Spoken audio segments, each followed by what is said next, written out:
Chaba, you there? Yes. Hi, Brian, and hi, Hey, everyone. Chaba. It's great to see you. New father, one of our Yes. Titans Xcelerator superstars. Those of you who don't know Chaba, you're going to know him after this. If you know Chaba, you know he's going to deliver the goods here.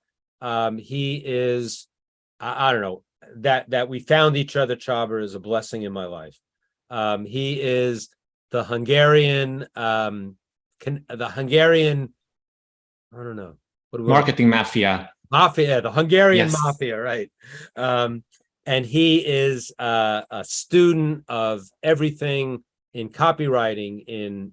I mean, he understands not just that you should have a swipe file, but how to use it. And he did a program that he critiqued, I think, 100 great promotions in 100 days. That was the deal, right?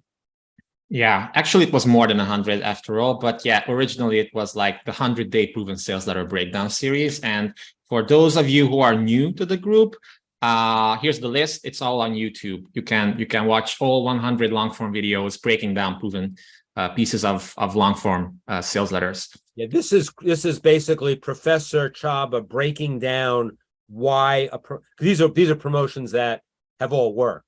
They're successful promotions, and Chaba is breaking it down to show why it worked. And I always like to do that as opposed to breaking it down before they work, but knowing that they worked, what were the secrets that really, and that's a great use of a swipe file.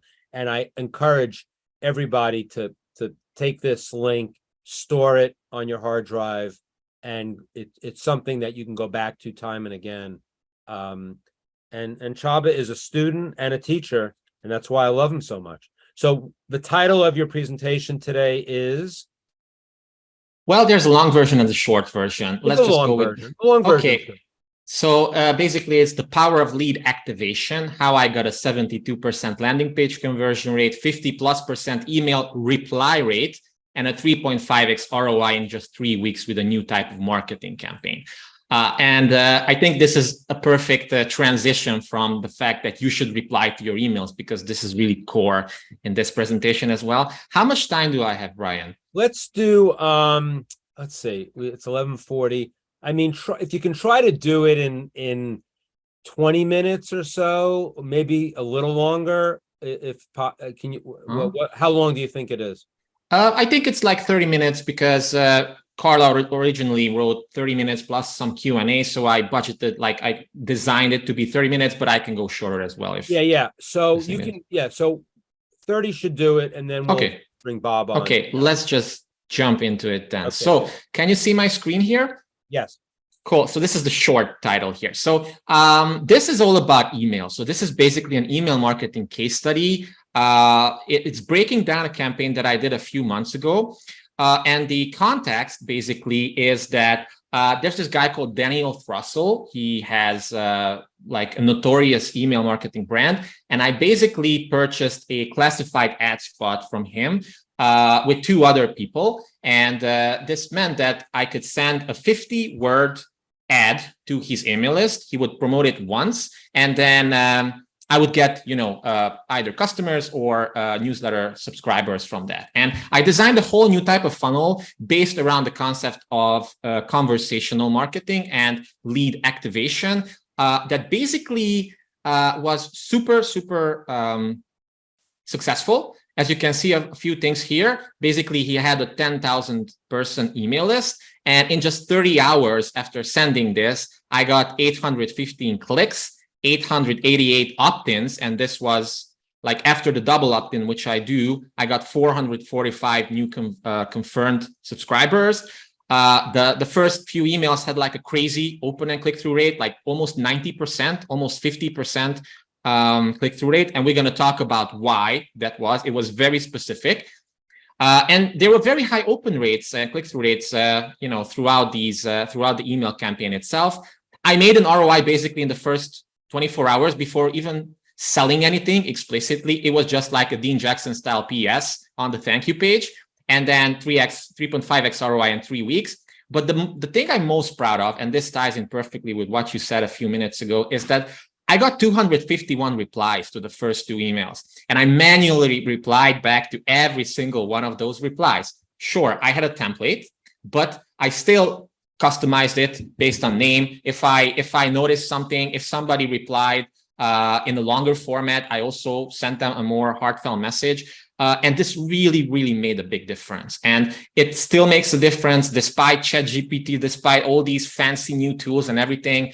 It's all about, like, I mean, copywriting is basically salesmanship multiplied, right? One-on-one, you're trying to trying to simulate a one-on-one conversation with people.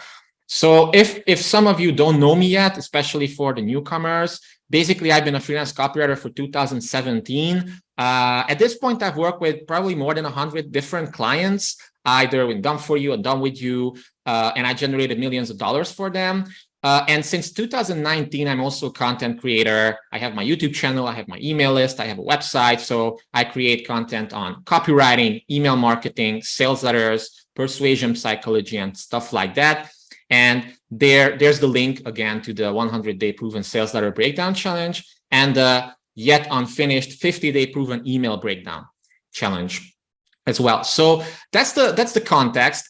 So basically, I want to share this document, this link with you guys, because it basically includes the links to everything I'm going to present here, because as you can see, that's my slideshow. So this is not going to be like, hey, here's a 50-part slide presentation, but instead I'm going to show you like real world numbers from my ConvertKit account and how the ad looked like and everything. So the key thing here with this case study is that it all goes back to the basics, right? To the fundamentals. There's nothing new around the sun. Sure, I added my own spin to it, lead activation, which is a new concept that I've been working on for some time. But ultimately, the most important thing was to kind of meet them where they're at, first of all. And this ties back in with Eugene Schwartz, with stages of market sophistication and stages of awareness. I.e., in this example, I knew that Daniel Frostle's audience was made up of copywriters who are super high on the market sophistication scale. They were like level 5 easily, because the copywriting market is pretty small. Lots of people know lots of other people. There are a handful of gurus out there who are super famous. And I knew that I had to compete with 2 other people, 2 other bigger gurus than me. I'm not a guru, but with legit gurus I had to compete with. So I had to make sure that out of the 3 ads that Daniel is going to share with his audience, mine is going to be the most successful. And market to message match was also super important here, as well as personality and using a voice that's consistent with his audience. He has a very funny, borderline, narcissistic type of personality here, or voice, and I wanted to mirror that as well. So basically, this is the ad, the 50-word ad that I came up with at the end.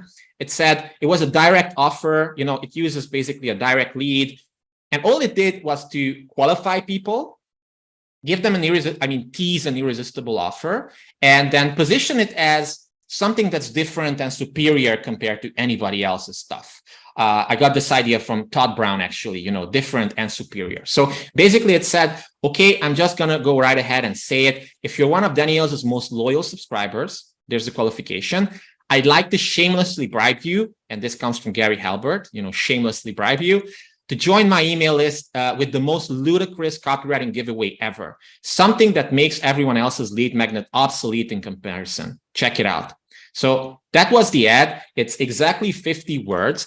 And, it's not much. Like 50 words is nothing, especially me who is used to like long form copy. So I really had to make it count. I really had to get the click. And after people click from this, and the click-through rate was like 8% on this, which, considering email marketing, like an 8% click on my link is pretty good.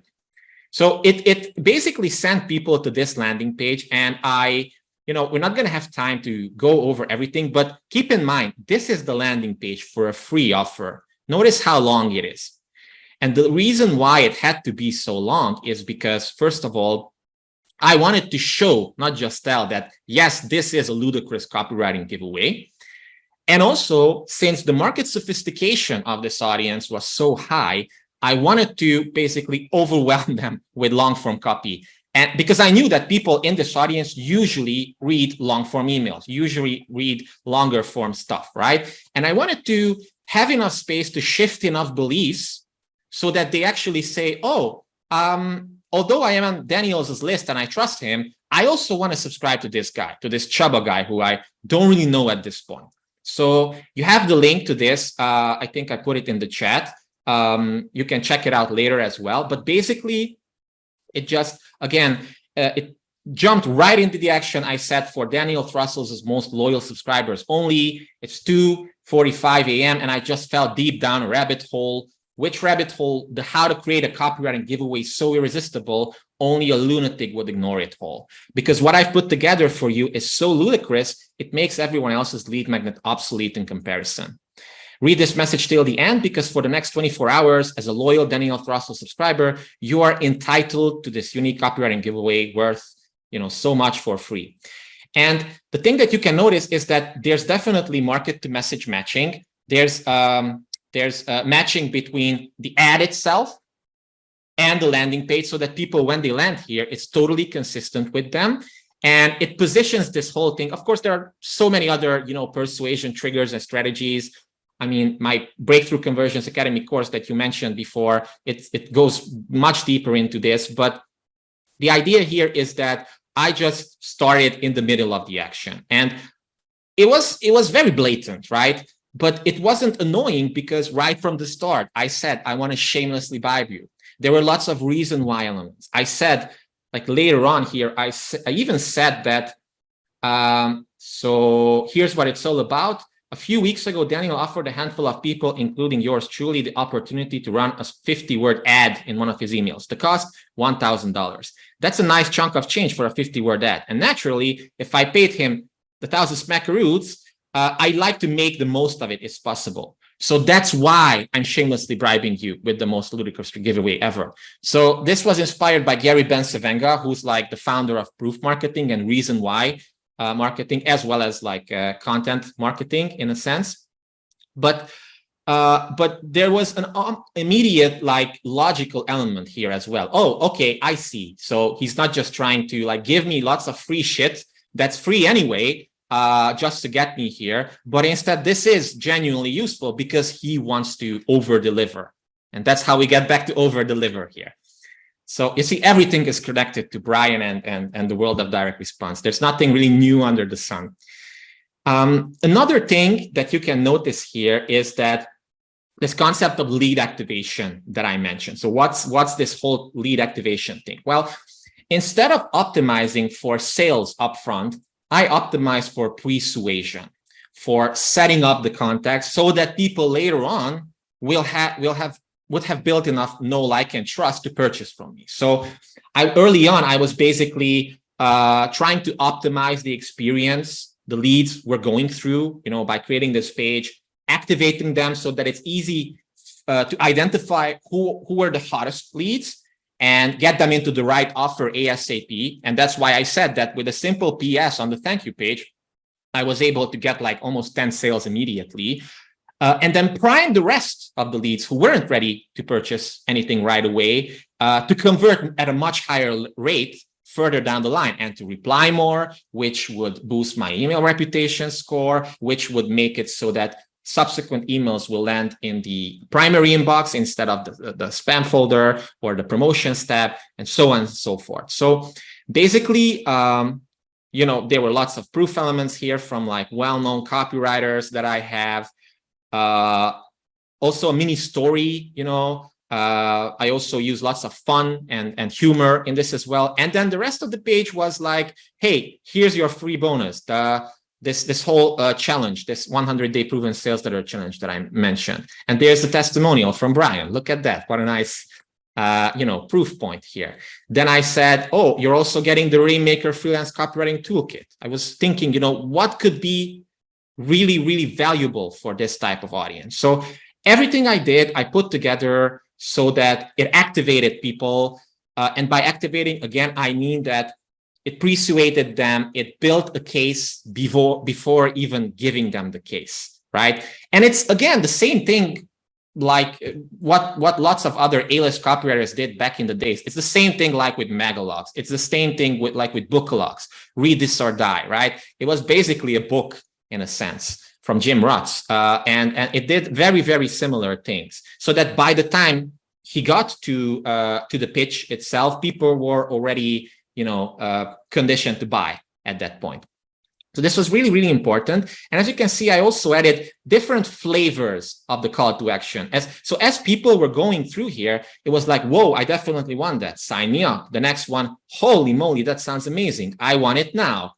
Then it said, just shut up and send me my free bonuses already, lol. Because it kept on adding more and more and more value. Must click subscribe button now. And the reason why I was able to get away with this is because this audience was used to this type of language, right? I'm not saying anybody should use these types of super in-your-face type call to action buttons, but for this audience, it was a perfect match. All right, you got me. This is ridiculous. I want to sign up ASAP.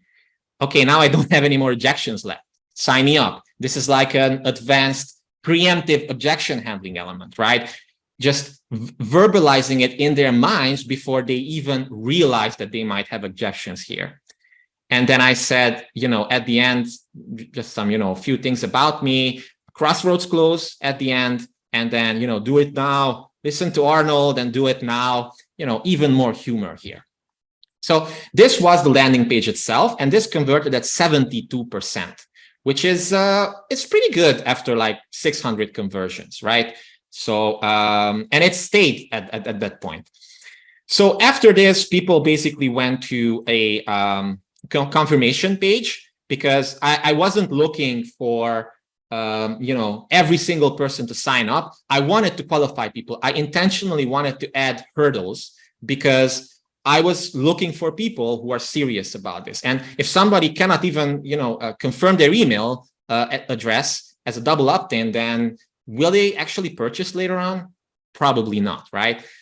So it's definitely a question of quality instead of quantity. And because of this, and because of setting up the things and activating them properly in the beginning, I think 95% of people or something, double opted in. So this is another cool thing that I did after the confirmation page, the thank you page. Because again, let's think about thank you pages. Usually they're like, hey, thanks for signing up. Check your email. Well, my thank you page is this long. So it's basically a sales letter again in itself. And I was inspired by Gary Halbert for this one.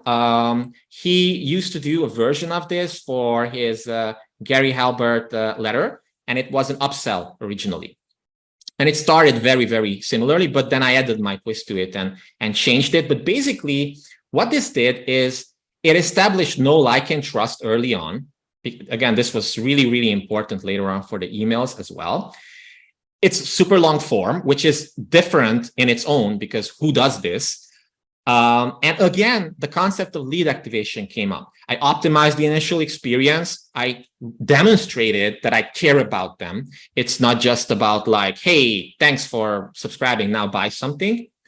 And then I tried to identify and get people to show their hands who are interested. This is the Dean Jackson move once again, and then prime the rest. So people who weren't immediately interested in something, they would still be primed to do something later on.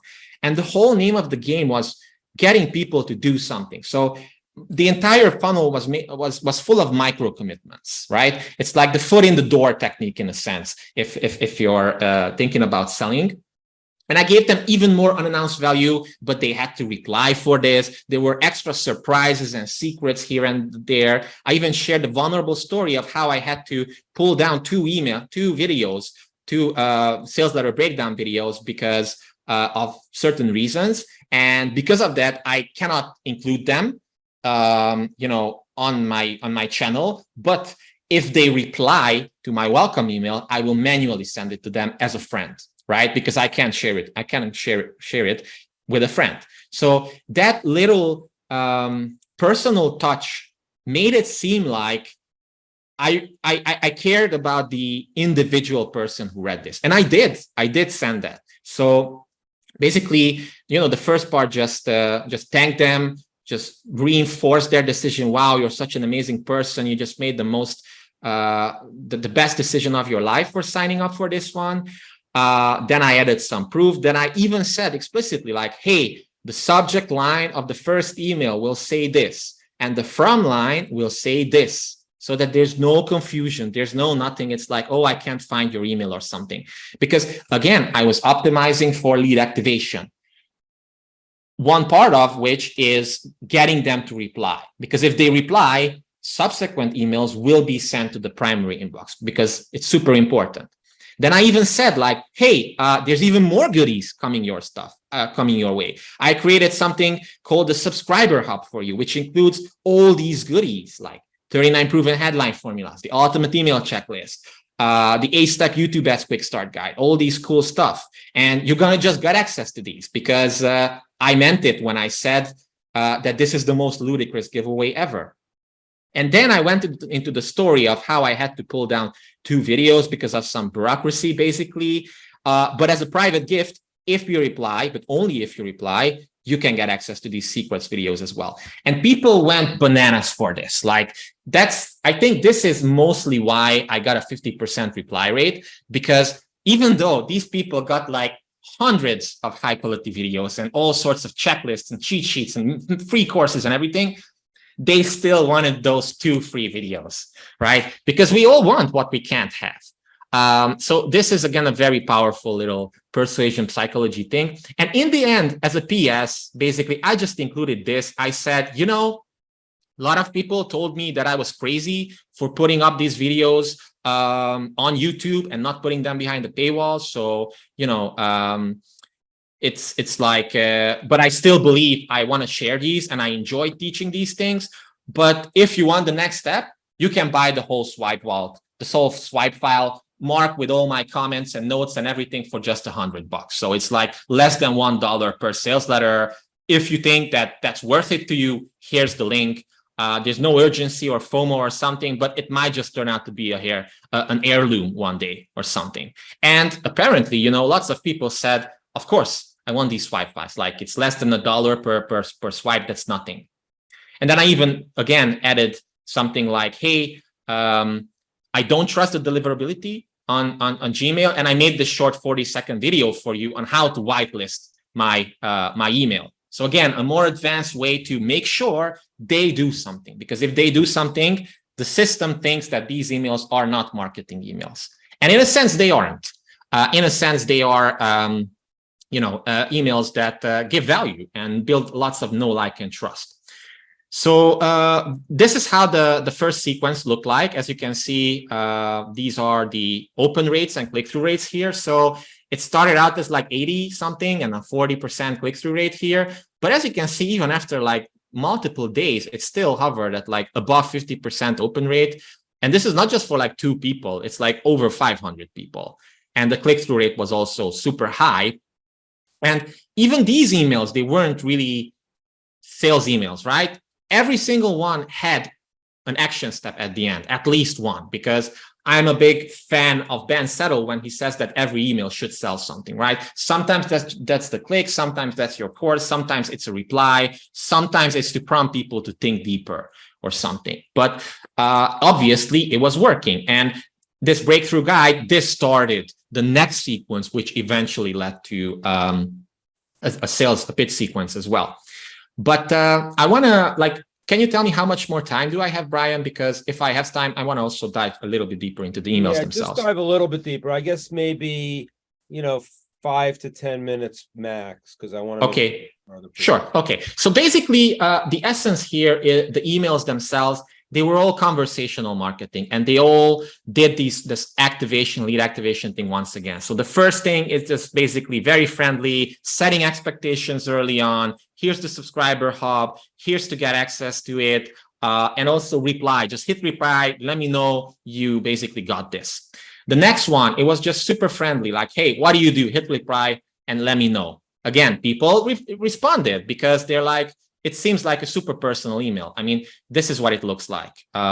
Hey, what do you do? Hit reply and let me know. And I got back to people once again. Then I shared my story. of like how I got started with copywriting, how I quit my job, my struggles. And this again built more know, like, and trust. And it resonated with people. Then I said, my top 5 breakthroughs after breaking down 100 proven ads in 100 days, because essentially almost nobody's going to watch all the 100 videos, but everybody's curious about the top 5 breakaways, like breakthroughs, like, hey, what were your biggest insights? Everybody just wants the shortcut. So this sells the shortcut. And again, lots of value here, lots of cool things. And in the PS, just sharing more cool things, prompting them to reply, just reminding them of the subscriber hub. Then I also start like how to kick your nasty perfectionism in the balls. This one resonates with people really, really well, because in this market, lots of copywriters or wannabe copywriters struggle with perfectionism. How copywriting saved my life. Again, a very vulnerable story. The best way to cut through noise in any market. This talked about the big idea. Then came basically the same PS pitch that I had on the thank you page. The same thing. This did really well. And then transitioning to the 7-part neuroplastic belief shifting framework that we're probably familiar with, as well as a few other people. Yeah. So yeah, I mean, it really showed because of all those replies, all that goodwill that I built up with people. These were the metrics. And then I stopped tracking because my tracking is not the best here, but I don't even know. I'm like over 10x ROI at this point or something, without even like aggressively, selling them. There's just one campaign that they went through, and that's it. So yeah, basically this is how you activate your leads to get more conversions later on. And if you want to really boost your conversions and sales from your email list, basically, I think it's all about optimizing the initial experience they go through and then activating them so that it's easy for you to identify who's hot right now and then what offer to give them. And then get the ones who aren't interested in an offer right away to be primed so that they're much more receptive later on. So yeah, basically that's how you get incredible results.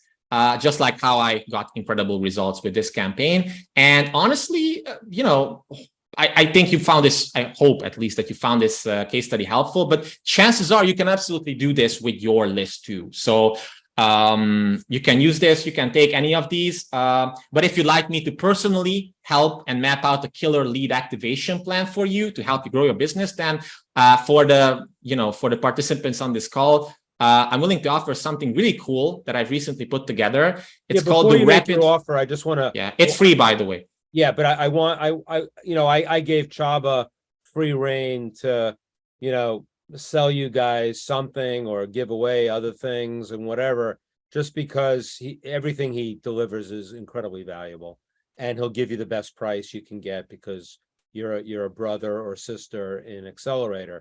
But the one thing that I just wanted to, my observation of this, Chaba, which I found really, it was like behind the curtain, and the curtain was already established in a way. It's sort of like Sean Stevenson, who was a famous speaker. I've written about him in my blog. He basically lived in a wheelchair his whole life, but he was one of the most magnificent public speakers you would ever hear. And he used to talk about the idea that, so he did an event. It was like 10,000K speeches. So it was like teaching people how to do public speeches that they could get $10,000 for. And he did a thing in this live event where he'd be on stage, he'd be doing like a case history like you're doing, and then he would stop in the middle, he'd go click, and then he would tell you what he was doing, like while he was doing it. And I couldn't help but think about what this presentation was. It was like, I'm going to tell you what I did, and I'm also going to tell you the behind the scenes of all the things you borrowed from, whether it was from Dean Jackson or Gary Bencivenga or whoever, and Gary Halbert, that you were able to pick apart so we could see the design behind the thinking. And to know that, when you can do something like that, it's really, you become a professor of what you're doing, basically. And so, so the content is great, the case history is great, and then the insight as to how you got to certain sentences, certain PSs, the thank you page, all of that. It's wrapped into one nice bundle, and I hope everybody here appreciated what Chaba delivered here today. So give your offer, and then we'll take some few questions, and then we got to get to our other speaker. Well, thank you so much, Brian. I appreciated the kind words. And unfortunately, there's nothing to buy right now. Even if you wanted to give me money, this is a free offer for you guys. Basically, I'd like to give you something I call the Rapid Lead Activation Assessment. This is basically a one-on-one personalized growth plan during which we'll take a look. And this is an email specific thing. So take a look at how you're currently engaging and handling your new leads, as well as your existing audience, to see what's working and what isn't, to uncover the biggest bottleneck stopping you from activating your leads, like how I showed you, and converting them into high value buyers. And, identify what's possible for you and your business, if you already have an email marketing strategy or something, and then ultimately develop like a 3-step action plan you can install in your business for maximizing conversion. So if any of that sounds interesting to you, I'm just going to drop a link here in the chat. Just schedule your rapid lead activation assessment right now. This activation and the subsequent game plan that I'm going to put together for you is normally a paid service that I offer, but Brian, I like to take care of Brian's people, as he also likes to take care of likes taking care of everybody else in this group. As a TXL member, you don't have to pay anything for this, right? So if you're interested, check it out, schedule it, and or reach out directly after the call and talk to you soon. What do you normally charge for that? Which I assume you underprice it, but how much? It's between 300 and 500. It depends. Yeah, I mean, that's like and I think that this could lead to more work with Chaba. I mean, look, Chaba's not a nonprofit, so let's state it up front. And but if he's willing to give you this assessment, I would encourage you to take advantage of it, because you can see how he breaks things down, and just watch some of the breakdowns he did on the YouTube videos, which is more about ads than your email strategy. But I think that always getting an assessment of, again, he'll assess what you have currently, how you're going to go to the next step. There was also something I was distracted for a minute. You talked about the checklist. What was that? The ultimate email checklist you mentioned. Yeah. Well, it's a lead magnet I used to have. I think I can drop it in the chat here if you want. Yeah, I mean, it was my first ever lead magnet, actually. Really? Yes. I can drop it in the chat, I think. Yeah, like this. And I'm not asking for more free stuff. But I think a checklist. Happy to over deliver. No, but checklists are always like the best, So I'm a big fan of checklists. Yeah, I think there might be a more updated version of this, because I see the original images has those little lines there or something, but I think the content is mostly the same. So yeah, use it. And I also have a free email course, by the way, but just schedule the call. I think it's going to be more valuable for you. So any questions for Chaba that anybody has that are pressing or anything? I thought that was wonderful, Chaba, and thank you. Everybody should unmute and clap and then mute again. There's some unmute. No questions? Come on, no questions. It's funny because when you put that screen up, everybody who's on, many people who are on this call were on that, because that was the course you did, and it was like that was playing to the audience. That was beautiful. It was in the email, of course, but good job. I'll ask a question. Yeah, Sean. First, I'll say I took Chaba's course and it's excellent. So if he ever opens that up again, I'd recommend anybody on the call hop into that. So the question that I had for you was, how did you segment the people on your list? Did you send them to a survey? Did you do it through the Q&A and then manually tag them in your system? Or Did you just do it by their behavior? What did you do to segment them? Do you mean for this specific campaign or in general? Either one. Well, for Obviously, this segment, I didn't segment them at all. And when they join, I have tons and tons of different automations inside ConvertKit based on which lead magnet they join and based on what they do. So basically, I can show you if you want. Again, show, don't tell, right? That's correct. Where is it? Always good advice. Yeah, this is it. So basically, I'm not going to dive too much into it because it's like button pushing stuff. But based on different tags or different situations, people go through this whole elaborate, and these are other automations that they get pushed into. Some of these basically just transform their first name so that if they type their first name with like small letters or they type their full name in their first name, that this automation deletes that and it's just going to use the normal first name with the first letter, capitalized. There are some filters based on which onboarding they go through, and then basically that's it for how to segment them. I don't think I do a great job with segmenting because I'm in the process of basically catering to different audiences at the moment, and I'm moving away from like the copywriting audience to like smaller business owners more and more. Thank you. Chab, thank you so much. This was wonderful. Thank you. I'm so glad. Thank you so much. To do this, and keep us posted, of course, on all of your adventures. Thank you.